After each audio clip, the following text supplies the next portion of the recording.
بتستمتع اكتر بكتابة بقى الكتب النوعية ولا الرواية؟ وايه السهل او الاصعب فيهم؟ انا آه، متخيلة حتى الكتابة الصحفية شيء مرهق، انك في وقت معين كل طب اسبوع لازم يكون في مقال، ده ارهاق في حد ذاته جامد يعني. بص، يعني انا بستمتع طبعا بكل كتابه.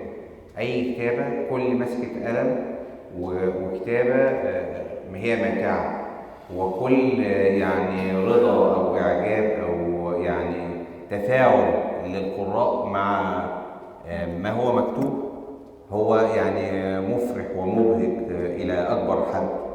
فانا بالنسبه لي الاصعب طبعا الروايه اصعب، لان انت بتمارسي عملين في نفس الوقت. بتمارسي البحث، خاصه لو الروايه ذات خلفيه تاريخيه. تمارسي البحث التاريخي وتمارسي العمل الادبي. الخيال والمزج ما بين الخيال والواقع، بناء الشخصيات، السرد، الحوار. فالروايه طبعا صعبه. اصعب. شيماء نبيل منورانا يمكن اول مره النهارده، انا مبسوطه جدا ان جيتي. شيماء ادمن جروب مين بيقرا ايه، طبعا اللي اسسته الجميله الراحله لبنى زيتون من 17 سنه، ومكمله طبعا على دربها دلوقتي السيده الجميله منال امين. والجروب اللي طلع منه يعني كتاب مميزين جدا، كانوا قراء واصبحوا كتاب يعني دلوقتي مشهورين. احمد الكرملاوي، احمد عبد المجيد، اسامه علام، نشوى صلاح، حسن كمال. حبايبنا كلهم. اتفضلي يا شيماء.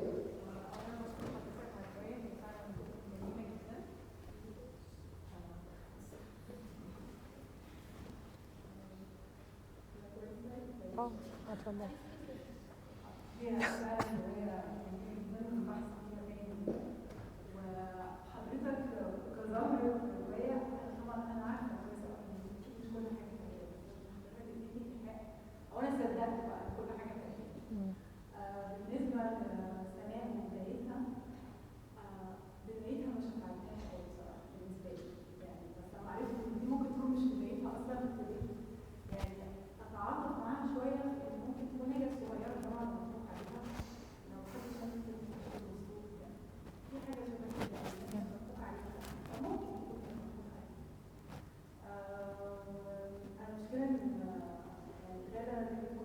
هي غادة شاطرة قوي.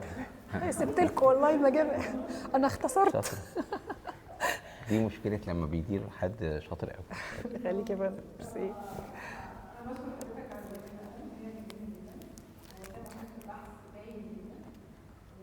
مين اكتر شخصيه عجبتك طيب، او تعاطفتي معاها او حبيتيها؟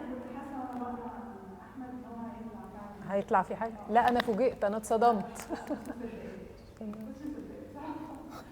محدش بيعمل كده خالص. يعني it's too good to be true.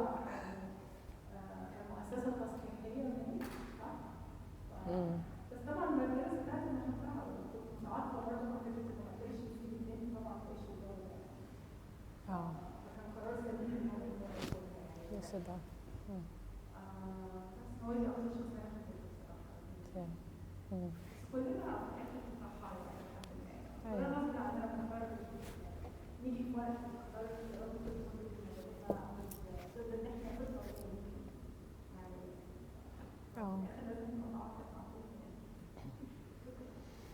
شكرا يا شيماء. طب ايه اللي ما عجبكيش في الرواية؟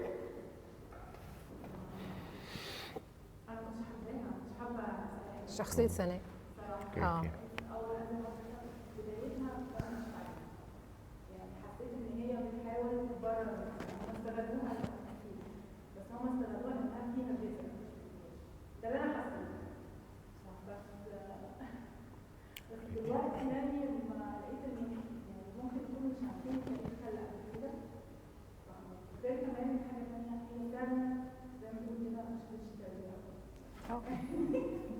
دي حقيقه، دي حقيقه. ما شفتش، ما تربش.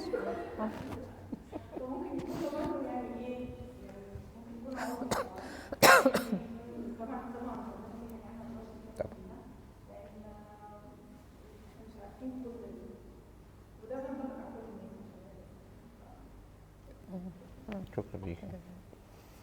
طيب.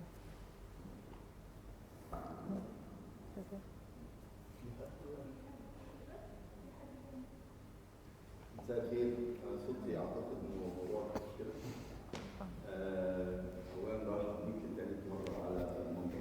شرف لي. الثقافي بشكرك على وجودك معانا. أنا ما عنديش سؤال له علاقة مباشرة أو سؤال عن هوايات الإسلام، ولكن عندي سؤال له علاقة بالخير. في أحداث كثيرة تاريخية بيتم بطريقة مقصودة إن نخبي الأحداث بتاعتها ويمنع، يمكن توصل لمرحلة يمنع الكتاب. أو واضح المعاناة إنك تجيب السورسز أو المصدر للرواية نفسها، فكان في معاناة شديدة إنك تقدر تجيب تفاصيلها. بره في يوروب أو في أمريكا لما بيبقى في حدث بالشكل ده بيطلع قرار محكمة بمنع الكتابة في هذا الموضوع، ولأسباب في إنه ما يتسببش في مشاكل عليه. والمحكمة دايما بتحكم بعدد سنوات معينة، بالظبط. 20 سنة أو 30 سنة أو ممكن تصل إلى 50 سنة، زي مثلا قضية جيفتي ممنوع قانون إن حد يفتح الموضوع ده ويحقق فيه أو يكتب عنه إلا بعد فترات معينة من السنوات. في مصر بيتم إزاي؟ مصر من الواضح إن تاريخيا إحنا عندنا صناديق سوداء من المنبع. من المنبع. وكنز معلومات وكنز لمادة أدبية تصويرية وفنية ودراما ومليون حاجة. اللي عايز يكتب مليون حاجة هيلاقي في هذا الكنز كم من المعلومات الأخرى ومادة دسمة. إزاي بيتم إلغاء أو منع الكتاب اللي يكتبوا عنها؟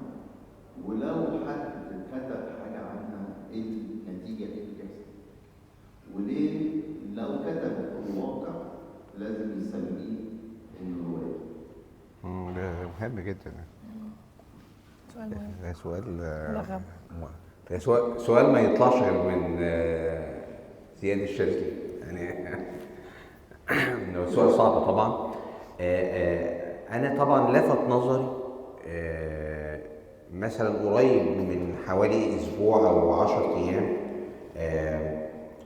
الرئاسه الفرنسيه طلعت بيان رسمي، كانت حاجه غريبه جدا، بشان بطل جزائري اسمه المهدي،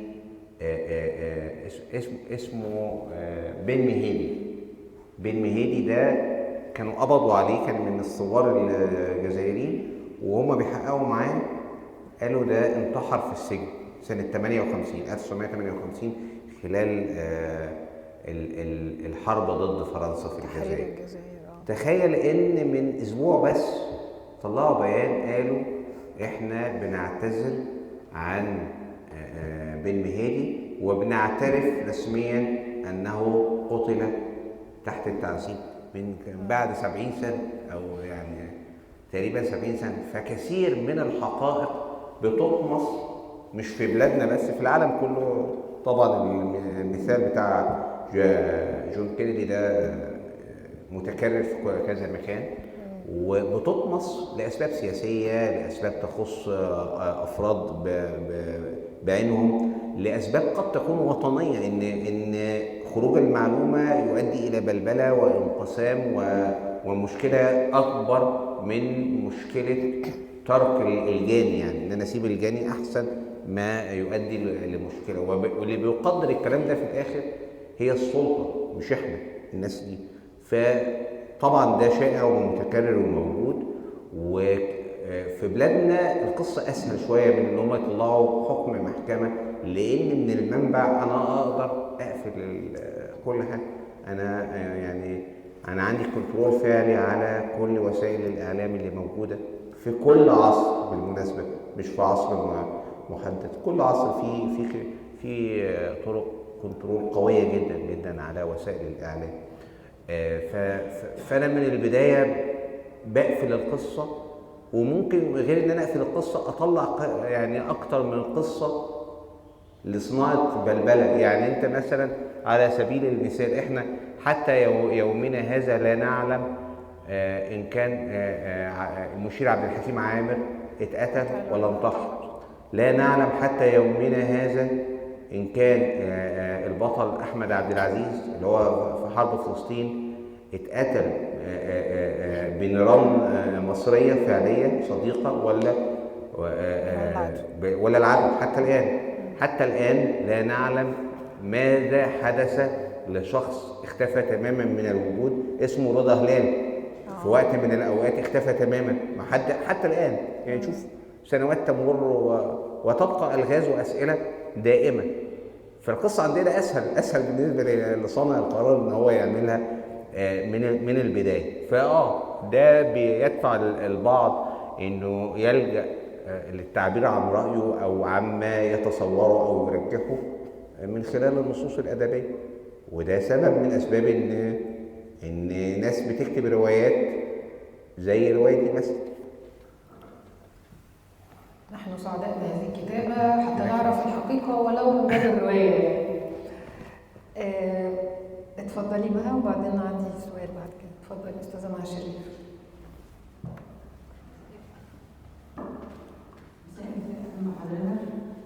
هو أنا لسه ما قريتش الرواية بس حسيت إن الكلام ممكن تكون بتدور في فلك سؤال مثلا التربية اللي هو غاية تبرر الوسيلة، وهل ممكن الإنسان يعني يتخلى عن قيم ومبادئه في سبيل حقوق تانية أو هدف تاني أو كده؟ فطبعا متهيألي لو الواحد عنده القدرة والدينية وعنده قوة يقدر يواجه بيها كل هذه الضغوط، يعني هو يجتهد في ده كله. أنا متهيألي إن هو مش يعني مفيش حاجة تستحق إن هو يتخلى عنها. يعني هل بتقول في سبيل الوطن في سبيل كذا؟ لا، ما هو برضه هيبقى خسر نفسه برضه لو هو هيبقى ماشي كده يعني مهب الريح. أي حاجة هتأثر فيه مش هتبقى مستأثر تماما من شخصيته. بس ده كان تمام. هي ده لو هي عايشة في بيئة كويسة وليها أب وأم وتربية. لو قريتي رواية تفهمي نشأتها مختلفة تماما. لا هي ما عندهاش ده، هي ما عندهاش نشأتها كانت حاجة صعبة يعني. إسماعيل صدقي باشا وجاء ذكره طبعا في الرواية وهي رأيها فيه إيجابي جدا جدا، لكن البعض في وقته حتى كان بيشوف إن هو ديكتاتور وعدو الشعب، والبعض الآخر زي الإخوان مثلا لما قالوا عليه يذكر في الكتاب إسماعيل أنه كان صديقا نبيا. حضرتك شايفه إزاي؟ وأنا مش عارفة إذا كانت طلعت كتب عن سيرة ذاتية له ولا أو حد يعني كتب عنه ولا لا. صدرت عنه كتب كتيرة يعني. أولا صدرت مذكراته سنة 50 قبل وفاته بشهور، موجودة في هيئة الكتاب حتى الآن، مذكرات إسماعيل صدقي. هو ما بيتكلم عن نفسه غير لما حد بقى طبعا يتكلم عنه. وفي كتاب شهير جدا وكبير قوي تقريبا 600 صفحة طلع سنة 51 وموجود في دار الوفاء، اسمه إسماعيل صدقي نمر السياسة المصرية. واعتقد مصطفى امين ليه كتاب اسمه عمالقة واقزام عمل فصل كامل فيه عن اسماعيل صدقي باعتباره من يعني العظماء. انا اعتقادي حاليا يعني وكتبت الكلام ده في الكتاب بتاعي ضد التاريخ، ان اسماعيل صدقي من اهم واشطر واقوى طبعا رؤساء الحكامات في تاريخ مصر كلها. لكن المشكلة الوحيدة اللي طمست ده أو حجبت ده إن هو كان على عداء دائم وكبير مع الحزب ذي الشعبية الواسعة في الوقت ده اللي هو حزب الوفد. فكان دايما حزب الوفد يصفه ويصمه بأنه عدو الشعب. يعني هو عمل إصلاحات عظيمة جدا، أعتقد معظمها في مجال الاقتصاد والإدارة المصرية حتى الآن. يعني إحنا بنستفيد منها حتى الآن. يعني بنك التسليف الزراعي مثلا ده هو اللي انشأه في ثلاثينات مصر، واجهت ازمه ماليه كبيره جدا جدا، جابوه هو اللي حلها وهو كان رجل اقتصاد. كان راجل شاطر جدا في السياسات الاقتصاديه. ومش عايزين ننسى مثلا ان هو سنه 48 لما صدر قرار تقسيم فلسطين كان دي رأي شهير جدا ونشره وقال يا جماعة أنا شايف إن أفضل شيء أن نقبل بقرار الأمم المتحدة بتقسيم فلسطين وناخد الجزء بتاعنا ده وده فلسطين والعرب، الجزء ده لدولة إسرائيل. وكان ده في الفكرة دي يعني فيما بعد الناس طبعا تحسرت على وقتها تهاجم طبعا، لكن تحسروا ان احنا دلوقتي ما بنتكلمش حتى في حدود 48، احنا بنتكلم في حدود 67. بالظبط، دي من الحاجات العظيمه اللي عملها في ان هو اللي عمل المفاوضات للصلح ما بين الخديوي. اعتقد الخديوي خد مبلغ ساعتها كبير.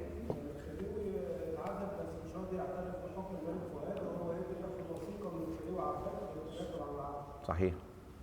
أستاذ مدحت بقى مرجع في الأسرة العلوية يعني أي حاجة فيها نسأله على طول.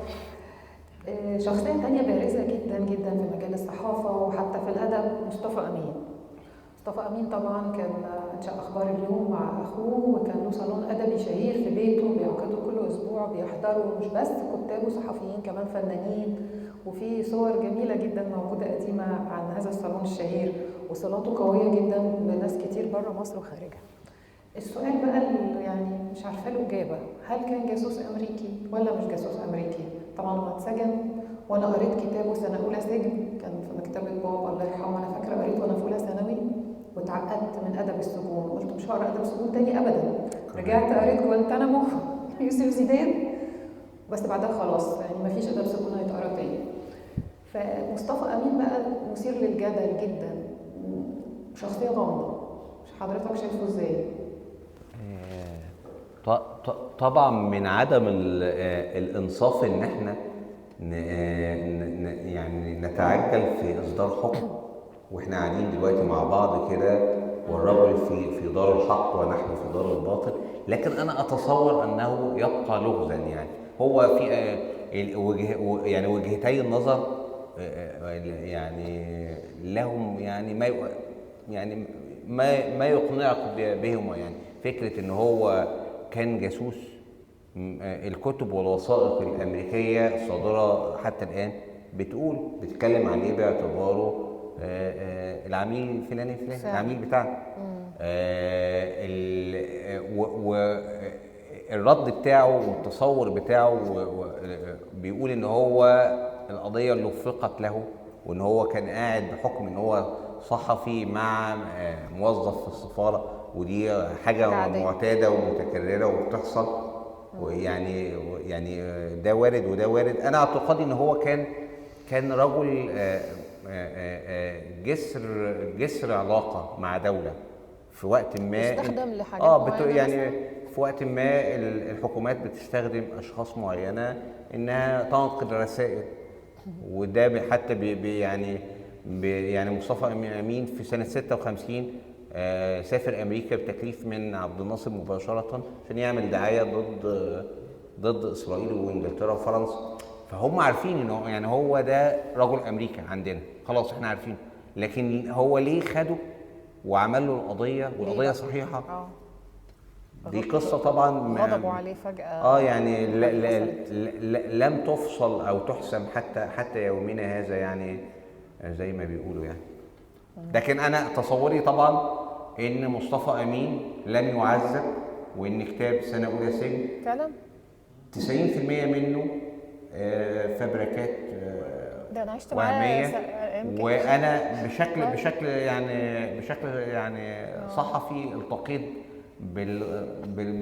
يعني رجل الامن اللي قبض عليه في القضيه دي كانت قضيه جنائيه وليست قضيه سياسيه، فهو مش محتاج يعني يبقى فيه حتى مش عايزين اعتراف بحاجه او كده، فهو شكرا ليك. انا قابلت شخصيا في بيت سفير مصر في السجن، ودايما كنا نعتقد، او انا عن نفسي بحكم ان انا عايش حياتي الدبلوماسيه دي، ان لما بقابل شخصيه مصريه جوه بيت سفير مصر بشيل من عندي اي شكوك ناحيه وطنيته او ان وجهه نظر الدوله فيه، لان كسفراء ما ينفعش ان احنا نستضيف في ضيوفنا شخص عليه شبهات. وبالتالي يعني وبعدين يعني انا اسلوبه وطريقه كلامه كان very much at ease، ما هوش حد قاعد بس كان arrogant كده ولا يعني لا؟ شخص عادي جدا جدا. كنت فاكره عنه انه مغرور مش عارفه. لا لا لا. فعلا. يعني على ما اتذكر التسعينات او الثمانينات. اواخر الثمانينات. في اسماء شخصيات في الروايه انت وقفت عندها ممكن انا مش عارفاها يعني تقصير مني، فحابه حضرتك تعرفنا عنهم. يعني في مثلا مشاهير مثل حبيب جاماتي وعبد المنعم شميس. تمام. من هؤلاء؟ هو طبعا طبقا للروايه ان سناء بكاش عملت مجله فنيه مشهوره قوي. بالمناسبه المجله دي موجوده ويعني في منها اعداد يعني متاحه لسه. عملت المجله الفنيه واكتشفت فيها مجموعه كبيره جدا من النقاد الفنيين ومن الشعراء وحتى الفنانين بحكم انها متخصصه في الفن. فكان من ضمن نقاد الفن كان عبد المنعم شميس. اول كتاباته ظهرت في المجله. حبيب جاماتي كان حد بيكتب في التاريخ، خاصه اللي هو التاريخ القرون الوسطى. كان بيكتب في روزا اليوسف وفيما بعد كان يعني بقى يكتب في صباح الخير، وكان بيكتب في عده مجلات منها المجله بتاعت هذه السيده. فدول كانوا موجودين. واعتقد كمان ان الشاعر الكبير عبد الرحمن الابنودي اول القصائد الفعليه الحقيقيه اللي نشرها كان في المجله عندها وموجوده يعني من اوائل القصائد بتاعته يعني الشعر. طيب هو ما ينفعش يبقى معانا بقى استاذ مصطفى عبيد وما نتكلمش عن الوفد. حضرتك كنت وفدي مش عارفه ما زلت ولا يعني انت انتمائك للوفد طبعا. مش بحكم بس الجريده، لا ده يعني اعتقاد سياسي يعني في الحزب. فازاي حضرتك بتقدر تفصل بين انتمائك للوفد لما بتحقق وثائق تاريخيه او بتكتب في التاريخ؟ يعني هل انت بتحاول ان انت بعض القراء اللي بيقولوا يعني تجمل صوره الوفد او زعمائه او رموزه، ولا بتحاول تفصل بين ده وده؟ ده سؤال مهم جدا. احب اشكرك جدا جدا يا دكتوره غاده عليه. اولا انا طبعا كنت وفدي لكن انا الان اعتقد يعني وبراحه ضمير ورحابه صدر ان الانتماء الحزبي عدو البحث الموضوعي الجاد. انا الان لا منتمي. المثقف اللا منتمي هو المثقف الحقيقي، هو المثقف الذي ليس لديه مقدسات ولا حواجز ولا موانع ولا اي حسابات من اي نوع.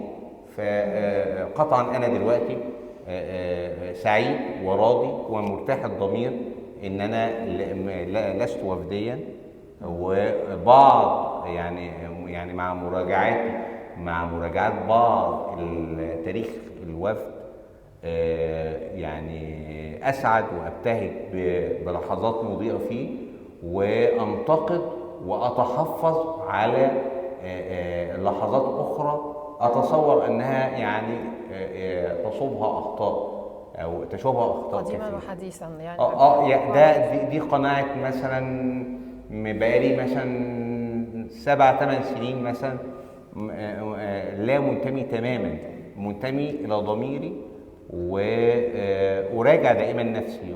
وعندي تصور مهم احب يعني ان انا اشاركه معاكم، ان المثقف الذي يبقى ثابتا على موقفه هو متجمد، انسان متجمد. الانسان يعني يجب دائما ان يراجع نفسه ويحاسب افكاره ويقيمها ويعيد استكشافها مره تانية لان هو ده اللي المفترض ان احنا نفعله، ننشغل بمراجعه ما لدينا من افكار. ما ينفعش نبقى يعني كان دايما يعني اخواتنا اليساريين يقول لك في الاشاده بشخص ما عند رحيله يقول لك وظل ثابتا على مواقفه.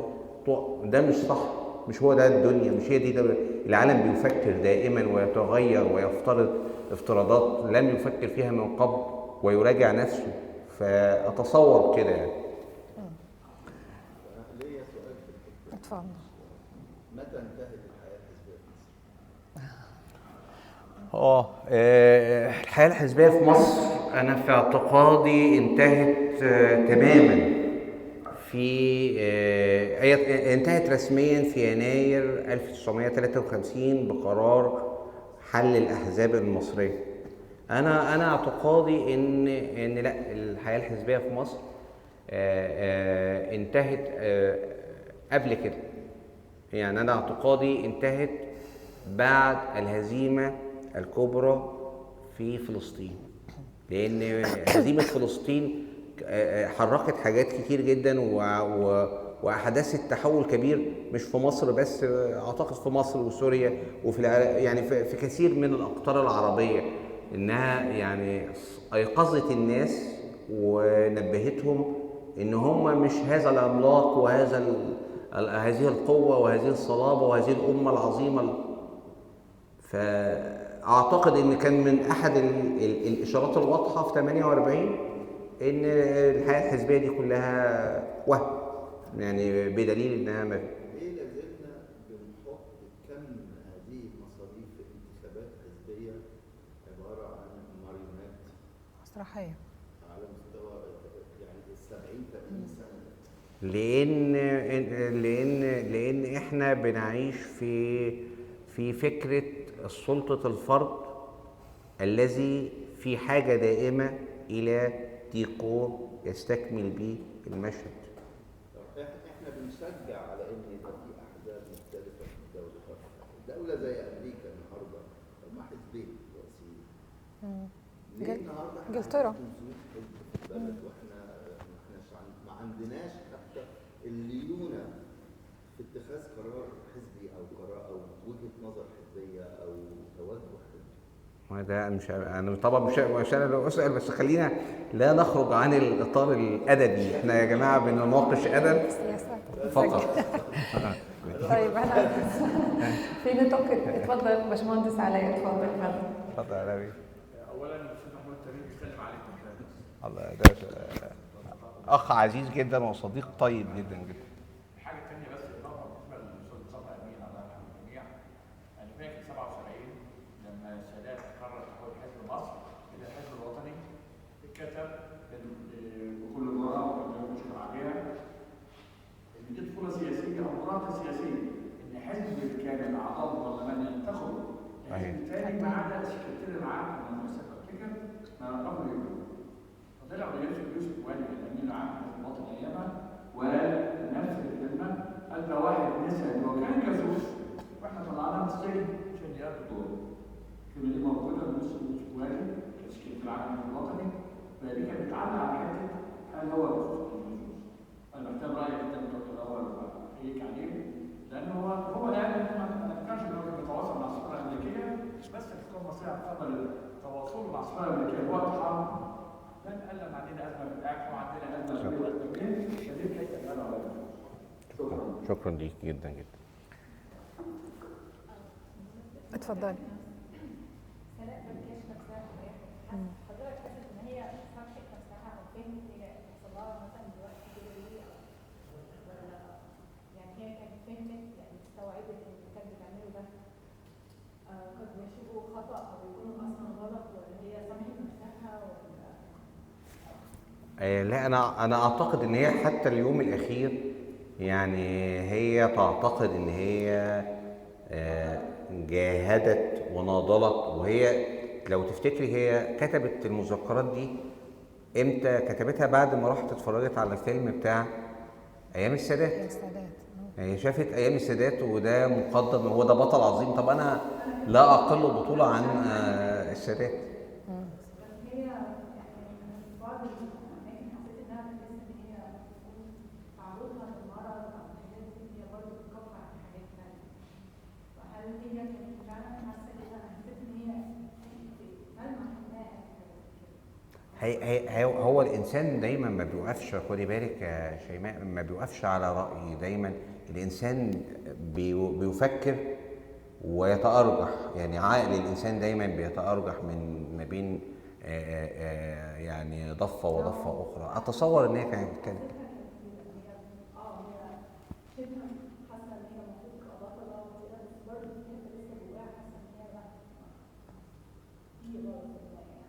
يعني في ناس ممكن تتعاطف معاها، يعني انا قابلت ناس تعاطفت معاها وناس ادانتها.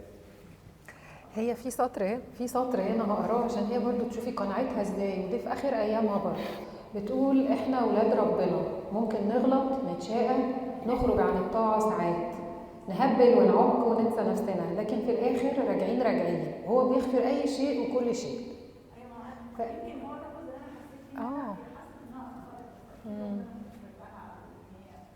هي برضه كانت قريبه جدا مع الاشخاص اللي اه اكيد هي طبعا حاجات عظيمه. لا هي شخصيه غريبه الصراحه فعلا، يعني ممكن تطلع تفسيرات كتير بس يعني غير مفهومه.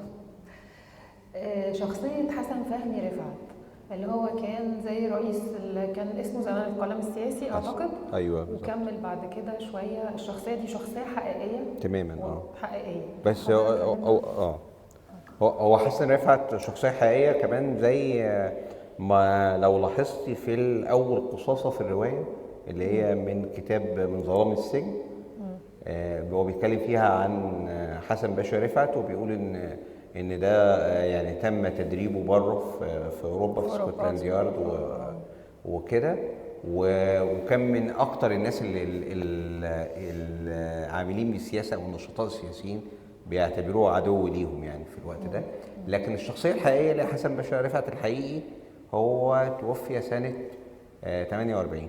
ده بدري قوي. بس انا يعني رأيت ان في يعني ضروره دراميه يعني تحبذ توحبذ يكمل معايا عشان يبقى الاب الروحي ليها موجود دايما، ترجع له تستشيره في توجهاتها وكده. طب هنتكلم بقى شويه عن الصحافه. حضرتك طبعا يعني نجم من نجومها في مدارس الصحفيه طبعا المصريه الرائده وفي المنطقه العربيه، زي استاذ محمد التبعي، استاذ سلامه موسى، وبعد كده طبعا مصطفى امين وهيكل. شايف اي مدرسه فيهم اللي حضرتك متوافق معاها او شايفها الانسب الافضل؟ انت شايف انك تلميذ ليها؟ وحاليا بقى الصحافه، وضع الصحافه المصريه شايفه ازاي دلوقتي مع تراجع طبعا الطبعات الورقيه وبقى اكتر ديجيتال يعني؟ قطعا وطبعا ان الصحافه مش بقى الورقيه ولا الصحافه والاعلام بشكل عام بيشهد حاله من الانحصار والتراجع كبيره جدا جدا في اللي يمكن السنوات الاخيره. والسبب دائما ان الصحافه لا تتمتع بالحريه الكامله او الحقيقيه التي المفترض انها تتمتع بها، يعني لاسباب يعني مختلفه. يمكن السلطه الرابعه يعني يمكن مذكرات صديقنا عادل حموده لما طلع مذكراته بعد ما تجاوز ال60 وحب يكتب مذكراته سماها اسم غريب قوي، سماها كلمه السر الحريه. هو بيقول لك انت صحافه تنتعش دائما مع الحريه، ده في اي مجتمع يعني موجود. لكن بالقطع طبعا في انواع كتير جدا جدا طلعت في الصحافه، منها الصحافه الديجيتال والصحافه التويتر، صحافه المقطع الفيديو، البودكاست احد. لكن هتبقى دائما وابدا فكره الريبورتر او اللي هو الشخص اللي هو يعلم الناس ويخبر الناس بالاخبار وتحليلات الاخبار، هتبقى الى الابد موجوده، سواء بقى مكتوبه في ورق او عبر الجهاز بتاعنا ده او باي وسيله اخرى. طب من المدارس القديمه من المدارس القديمه انا طبعا يعني بشكل ما، لان انا اشتغلت واعتقد يعني ناس كتير قوي في مصر اشتغلت في المدرسه بتاعت مصطفى امين وعلي امين، لان هي المدرسه الحديثه في الصحافه اللي اعتمدت على الاهتمام بالعناوين، والعناوين اللي هي البراقه الجذابه شديدة الجاذبية والقصة الغريبة، يعني القصة التقليدية الطبيعية مش يعني الناس كلها بتشوفها. فكانت من الدروس بتاعته القديمة ان هو كان يقول التلاميذ يعني بتوعه لو كلب عض واحد في الشارع ده ما حاجة حقيقية، لكن لو واحد عض كلب هو ده الخبر. فهو كان من المدرسة بتاعت مش الخبر اللي هو التقليدي او ما ينتظره الناس، وانما ما يبدو غير مألوف. وفي العناوين طبعا شخصية عظيمة جدا ان هو يضع العناوين الجذابة. المدرسة دي يعني توارثتها عدة مدارس في مصر. اعتقد المدرسة السائدة في الوقت الحالي سواء في كل المواقع الإلكترونية هي بنت مدرسة أخبار اليوم 1944. أخبار اليوم. اتفضل. دكتور محمد الشخيري كاتب. اتفضل يا فندم. معلش انا ما لحقتش اوصل لسه ما كانش، بس قريت جزء قليل من زمان. للاسف هدفين صراحه ضيعوا لي الوقت خالص. حضرتك دلوقتي كنا بنتكلم عن الصحافه، حضرتك ذكرت ان البطله فيروز استعانت بجدها لما وصل سن 70 كان نظره ضعف فبدات تستعين بتطبيق صوتي للكتب. هل حضرتك بتشجع على حاجه زي كده؟ طبعا. طبعا. اللي هو لازم يكتب ورقه. ده اول سؤال. في حاجه ثانيه بقى بس ما كنتش عليها مهمه زي ما حضرتك قلت على الاستاذه غاده دكتوره غاده. الزمن في الجزء الاولاني اللي انا قريته عجبني جدا. عملت فلاش باك رهيب ضرب بصراحه ورش الكتابه. فيروز من لنا كوفيد 22 رجعتنا من حرب الكويت والعراق في ولادتها، ودخلتنا جزئين في الولاده، وبعد كده دخلتنا الكيان. وبرجع برضه اقول ان في حته رئيسيه جامده جدا في صفحه 10. مش عارف صوتي يعني عايز حد كده. لا سوا كويس. لا طب قولها عشان مش معانا نسخة ورقية. أنا أبجد فممكن تقول. فبتعملها ازاي؟ الفلاش باك عملته رائع من 2022 1990 بدون ما تذكر لا فصلات ولا كتبت مثلا عنوان زي ما بيقولوا في الورش نعمل 1990 او نعمل حرب العراق الكويت. فضمتهم في بعض كده يعني كلنا بس نستفيد بس من خبره. العفو والله العفو. طيب طبعا يعني ده اتمنى ان انا اكون يعني بالفعل كذلك، يعني ما يكونش بتجاملني بس عشان يعني قاعد معايا. طبعا في السرد المباشر اللي هو زي ما كان معتاد يعني في روايات كتير قوي، ان اقول مثلا 2000 رجعت 1973 حدث كذا كذا كذا. او السرد المباشر ده سهل ومألوف، لكن دايما الاذهان بتاعت الناس كلها بتربط كل تاريخ قدامها بسنه او بوقت. يعني احنا كلنا لو قلنا لبعض مثلا دلوقتي في السنه اللي مصر عبرت فيها قناه السويس وحاربت اسرائيل كلنا هنعرف 73. فانا مش محتاج ان انا اقول 73، انا محتاج وانا بحكي اقول مثلا في السنه اللي احتلت فيها العراق الكويت. كلنا عارفين سنه 90. انا اتولدت يا جماعه في السنه اللي تم فيها تأميم قناه السويس، شركه مساهمه مصريه. على طول انا اتولدت سنه 56.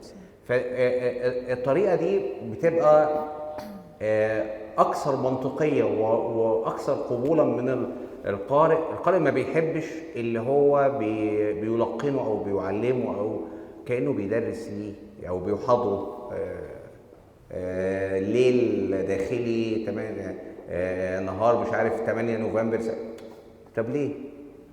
فانا من المدرسه دي قد اكون يعني بالمناسبه كمان انا ما عنديش اليقين ان انا على صواب لكن انا قد يكون ده جيد وقد لا يكون حسب انطباعات القراء طبعا. بس انا شايف كده ان السرد اللي هو غير مباشر هو اكثر منطقيه وتقبلا من القراء. في تفاعل بالقارئ مع الكاتب إلى حد ما، بالظبط، مش هي حاجة دماغه زي- بتشتغل. آه. حتى يا عم لو واحد لا يعلم معلومه ان صدام احتل الكويت سنه 90 ادور عليها، يبقى عايز انا أدور.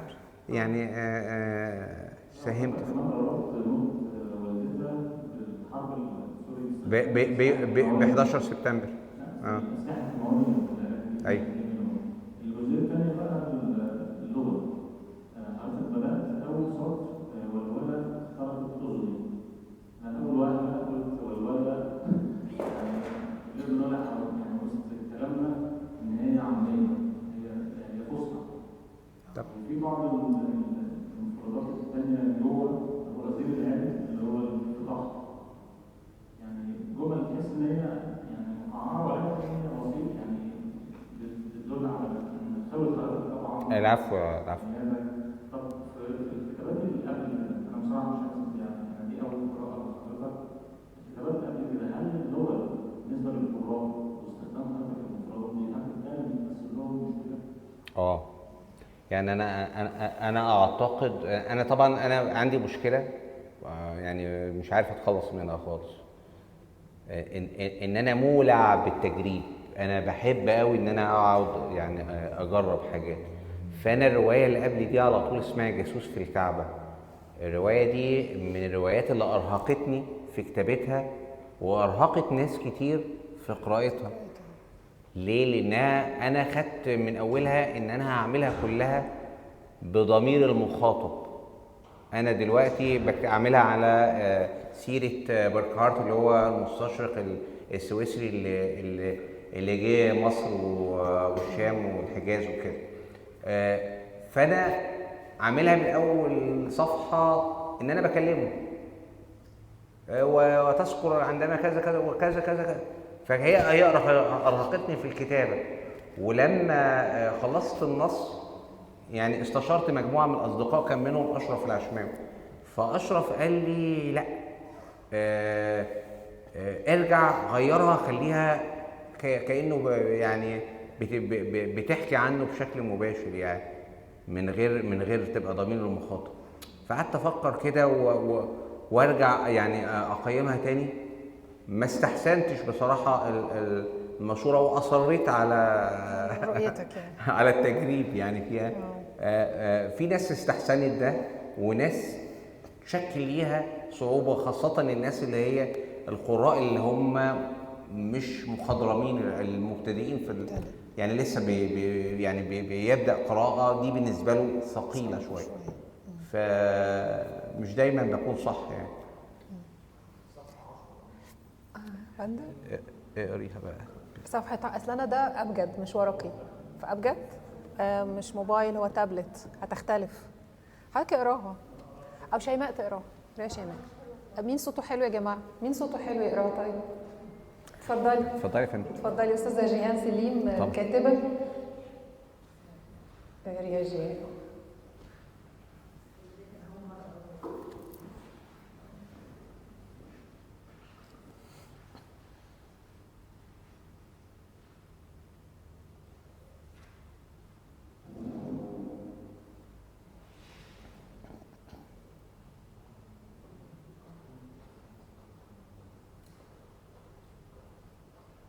كل التاريخ 10 من عمري عندما تزوجت مع حضرات زميلي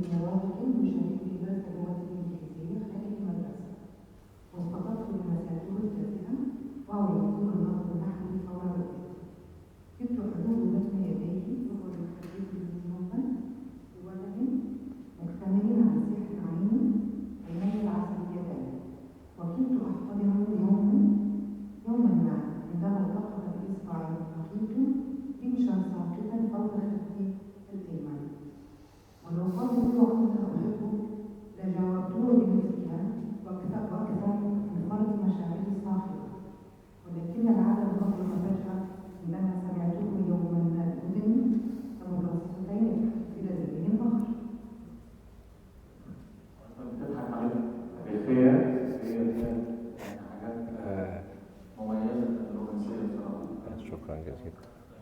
الجزئية الأولانية لا، واضيف اليها رسائل احمد برضو. ايوه اتفضل. لا مش عارفة. طيب احنا حابين بقى نتعرف على قراءات حضرتك. متخيله طبعا لما بتبقى مشغول بكتابه عمل اكيد هتبقى القراءه الاولويه ليها للمراجع والبحث فيه، لكن في العادي بقى لو انت فاضي كده ايه نوعيه القراءه المفضله واخر كتاب قراته وعجبك؟ طبعا انا بقرا بشكل اكتر في السير الذاتيه، بحب قوي السير الذاتيه. اخر كتاب قراته كان سيره محمد لطفي منصور. كان طالع باللغه الانجليزيه، اسمه جايد تو سكسيد.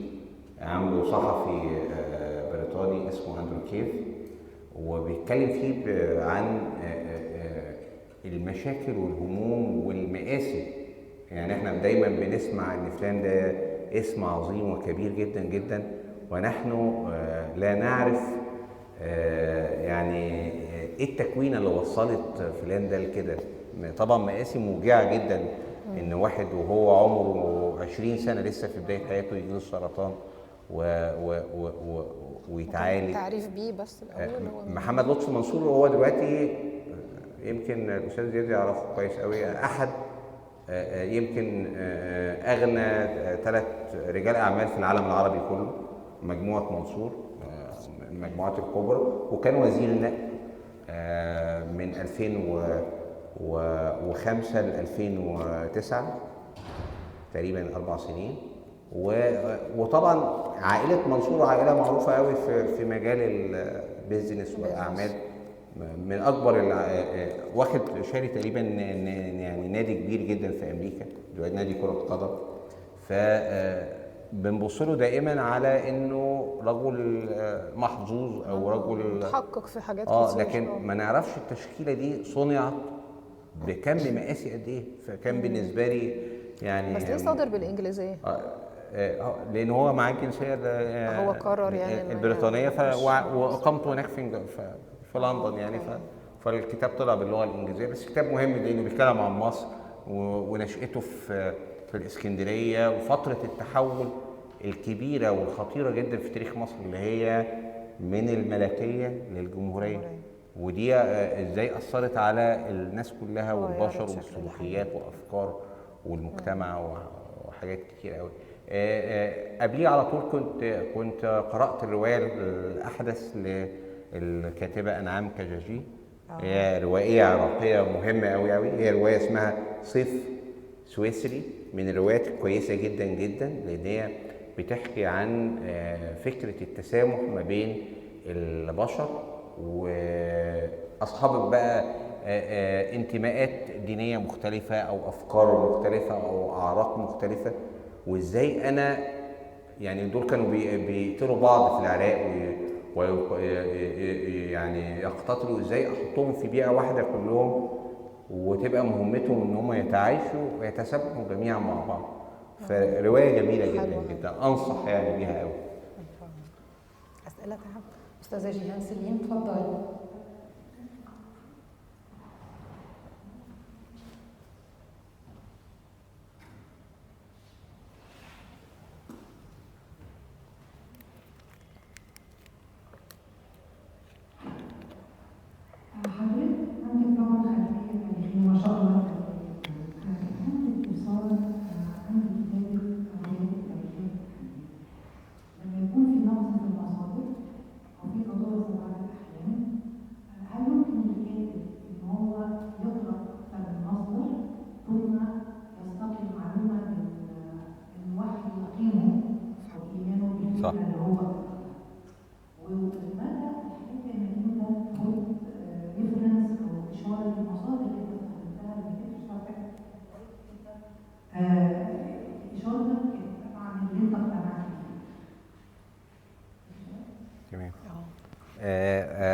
طبعا تماما، يعني الكاتب مطلق الحريه تماما في التعامل مع النص، حتى لو بيغير حقيقه من الحقائق. لان هو كاتب عليها في الاخر روايه، فروايه يعني عمل خيالي. وعندنا مثلا لو نفتكر كلنا مثلا الروايه الشهيره بتاعت الرجل في القلعه العاليه، روايه يعني كانت اتعملت مسلسل مهم قريب في اعتقد في نتفليكس. قائمه كلها على فكره ان اللي انتصر في الحرب العالميه الثانيه هتلر ودول المحور، ثم بقى يعني ايه حط احداث تخيليه كلها بقى بناء على تلك الفرضيه اللي هي الخاطئه تاريخيا. فما دام الكتاب من بره عليه روايه،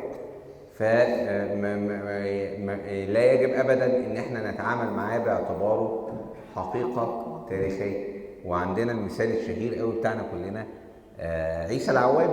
عيسى العوام في الفيلم بتاع صلاح الدين الايوبي، ده بقى وثيقه، ده الفيلم هو ده صلاح الدين. هو فين عيسى العوام يا جماعه في التاريخ يا جماعه؟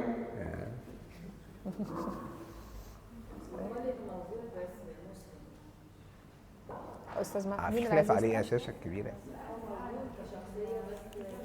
الكتاب الصوتي دكتور محمد الشريبي كان سأل حضرتك عن الكتاب الصوتي، هل أنا آسف تقرأ صوتي أو تقرأ إلكتروني؟ كل الوسائل مهمة ومفيدة ونافعة ما دام الفعل فعل قراءة. أنا ساعات طبعا أضطر إن أنا أقرأ إلكتروني، لكن صوتي أنا دايما بأوصي بصوتي لأصدقائي كبار السن اللي هم عندهم مشكلات في النظر. يعني أنا يمكن أحد الأصدقاء المهمين ويعني أبويا الروحي يعني على طول محمود أباظة راجل مثقف جدا ومهتم جدا بالقراءات، وده دايما بيسألني طب أقرأ إيه دلوقتي اللي الناس بتقرأه في كذا، فأقول له كذا، فيسمعوا صوتي ينبهر بالنسبة له. يعني شايف ان صوتي ده تقدم عظيم جدا وبيريح كبار السن اللي هو مش قادر يقرا عشان ما يتعبش نظره. او في ناس تانية اعتادت بحكم عملها انها تسافر كل 3-4 ايام رحله 4 ساعات ولا 3 ساعات ولا 5 ساعات، فبتستغل هذا الوقت انها تسمع صوتي كتب كتيره جدا. فدي من الحاجات اللي احنا نسقف للتقدم التكنولوجيا عليها كتير. أبجد يا جماعة أحسن اختراع حصل في الوجود، معلش يعني دعاية الأبجد بس أنا بحبه. يعني أنا كنتش أتخيل إن أنا أقرأ إلكتروني برضو زي حضرتك ولازم الورقي، بس من حوالي 3 سنين لما اشتركت في أبجد خلاص بقى هو نمرة 1 بالنسبة لي، مريح جدا وسهل وأخده معي في أي مكان. لا يعني اختراع. أي أسئلة تانية من حضراتكم؟ إيه الرواية اللي قريتها شايف إنها لازم تتحول إلى دراسة؟ لازم تتنقل. خسارة ده سؤال مهم قوي.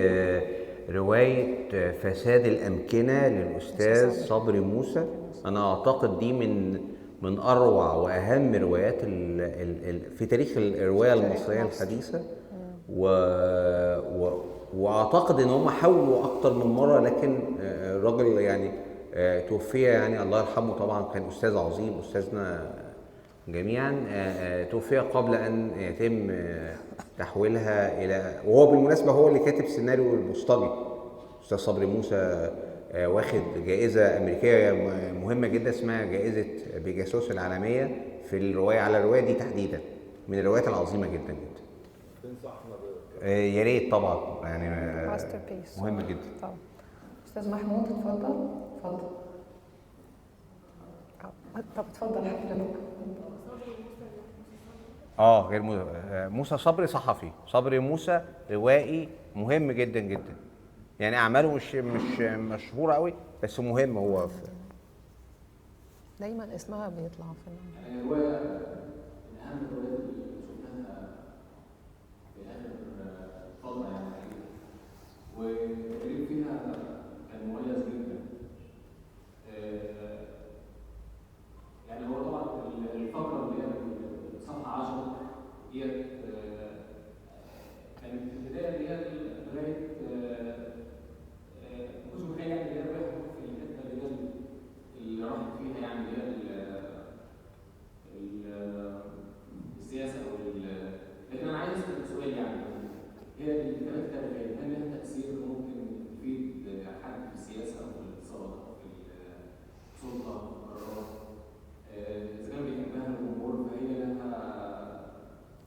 كتير. ممكن تجيب نتيجه يعني الافضل في اي حاجه ممكن ده يعني. وطبعا انا بشكر يعني هو التجديد اللي عند حضرتك ده مميز جدا يعني. اشكرك. تستمر عليه. اشكرك جدا يا استاذ محمود. طبعا السؤال اللي سالته ده مرهون بسؤال تاني مهم قوي احنا ما نعرفوش، هو هم بيقروا ولا لا بس. أنا أحب ألفت نظر حضراتكم إن كتب أستاذ مصطفى موجودة معانا، اللي يحب يقتنيها ويحصل على توقيعه. طبعا الحقيقة الحديث مع أستاذ مصطفى جميل، ويعني نود أن نستمر لساعات وساعات، ومش عارفة أشكر حضرتك إزاي على اللقاء الجميل ده. سعدنا بيه جدا، وبالإبحار في التاريخ وفي الأدب وفي الأمور النفسية حتى لسناء بكاش، وفي زيها كتير مش عارفين إحنا ندينهم ولا نلتمس لهم العذر، هنترك ده بقى لكل قارئ ورؤيته الخاصة. سعدنا بحضرتك جدا أستاذ مصطفى، ألف مبروك، الرواية محققة نجاح ساحق الحقيقة، وفي انتظار الأجمل إن شاء الله. شكرا جزيلا لحضرتك، شكرا جزيلا لحضراتكم. شكرا لك.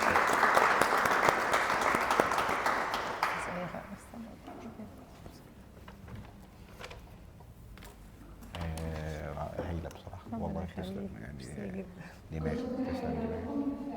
ندوة الثلاثاء القادم للدكتور رشا الشهابي وأستاذ محمد مشاري، محاورا للندوة بندوة ثقافية جديدة بعنوان من الصيدلة إلى الأدب ورحلة اكتشاف الهواية. والآن مع الصورة الجماعية، اتفضلوا هنا.